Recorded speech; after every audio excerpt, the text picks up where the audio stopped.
თელ ქალაქშიც გადასარავი რამე ხდება. ხდება ქალაქის აღმშენებლობა, ულამაზესი ხეივანი გაკეთდა, შარშანად გაიხსნა ეს ხეივანი, მე მყავდა პირადად ჩემთან სტუმრები უცხოეთიდან ჩამოსული და ყველა იყო ძალიან კმაყოფილი და აღფრთოვანებული. მათ შორის როცა გადმოხედეს ზემოდან ქორთიარჩი გაუკეთე აპარტამენტები,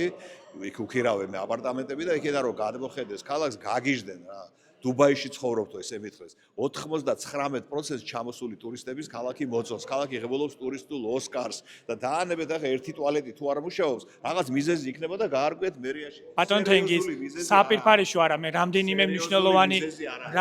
მნიშვნელოვანი პროექტი ჩამოგითვალეთ ლიფტები არ მუშაობს საპირფარეშო არ მუშაობს შადრევნები არ მუშაობს ხალხის ფული დაიხარჯა რამდენიმე მილიონი ბატონ თენგიზ და თქვენ ამას უმნიშვნელოს ეძახი უმნიშვნელოა ერთი ტუალეტი თუ არ მუშაობს ამუშავდება ხვალ რა ლიფტი როცა არ მუშაობს ეთლით მოსარგებელი არ მუშავდება რა პრობლემაა აი რა პრობლემაა თქვა ლიფტი კონკრეტული ედმით რა ქვია არასდროს მუშაობდა მაშინაც კი როცა თქვენ სამუშაოები გახსენით დაათვალიერეთ იმიტომ რომ ექსპლუატაციაში არ არის ბოლომდე გაშვებული როცა ბოლომდე გაიშვება ექსპლუატაციაში ლიფტები სიმუშაებს და საპირფარეშოები